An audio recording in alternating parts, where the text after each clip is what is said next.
У республиканского отделения партии «Единая Россия» новый секретарь. На эту должность с большинством голосов делегаты 32-й партийной конференции избрали спикера Госсовета Коми Сергея Усачева. Наталья Михальченкова сложила полномочия в связи с переездом в Москву.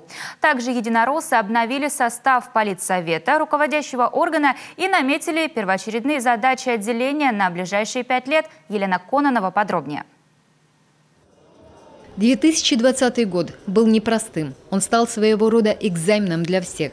Из-за пандемии приходилось перестраивать всю работу, решать проблемы, что называется, с колес, вовремя реагировать на события. Сейчас уже смело можно сказать, справились. Когда поняли, что ковид дошел и до нас, то партия власти под своим началом объединила волонтеров всех общественных организаций Коми. Активисты доставляли продукты, лекарства одиноким, пожилым гражданам, инвалидам, собирали средства на продуктовые наборы малообеспеченным семьям, передали в города и районы тысячи масок и специальных костюмов. Всего было выполнено больше 3000 заявок с начала пандемии. В период дистанционного обучения была оказана поддержка школьникам из малообеспеченных семей, передачей в семьи компьютерной техники. Это действительно реальные дела, реальная поддержка, которую видят и ощущают люди.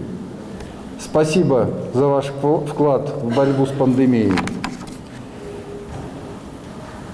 Считаю, что одним из главных принципов работы должно стать правило, которое действительно ценится всегда и ценится особенно в такие острые моменты. Это меньше красивых слов, а больше конкретных дел. Подводя итоги уходящего года, нельзя не сказать про выборы, которые для партийцев тоже оказались успешными. Большинство мандатов и в региональный парламент, и Советы муниципальных образований получили кандидаты именно от «Единой России», что еще раз доказывает высокое доверие людей к партии власти. И еще одна уверенная победа. Принятый на последней сессии Госсовета бюджет региона на 60% состоит из предложений фракции «Единой России».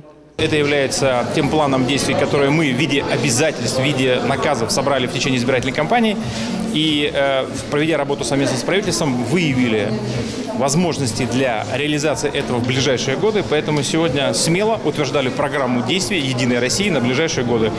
Новую программу действий партийцам придется реализовывать уже под руководством обновленного политического совета, откуда делегаты на конференции исключили 23 человека. Вместо них вошло 8.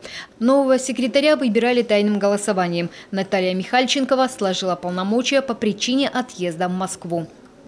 На федеральном уровне возникли сложные задачи, которые требуют в том числе присутствия профессионалов отрасли. Я приняла предложение возглавить лабораторию социально-педагогических исследований в институтах Российской академии образования, выполнять государственное задание на другом уровне, работая с регионом, в том числе с Республикой Коми и другими. На пост секретаря отделения были выдвинуты 2 кандидатуры – спикера Госсовета Коми Сергея Усачева и зампреда регионального парламента Владимира Косова. В итоге за председателя парламента Коми проголосовало большинство – 41 человек. Новый руководитель уже наметил задачи на перспективу. Вы знаете, что у нас наши однопартийцы в основном работают в законодательных органах, поэтому в этом смысле, сказать, для нас задачи совершенно являются простыми. Это принятие нормативных правовых актов, которые меняют жизнь к лучшему.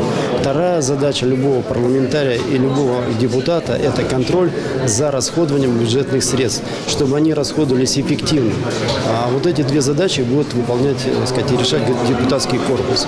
Главное не забывать и про партийные программы по строительству школ, детских садов, спортплощадок, городской среде и так далее, напомнил собравшимся депутат Госдумы Иван Медведев. Это те проекты, которые «Единая Россия» вела из года в год. Ну и, конечно, нужно и дальше контролировать выполнение национальных проектов. Елена Кононова, Дмитрий Булаев, телеканал Юрган.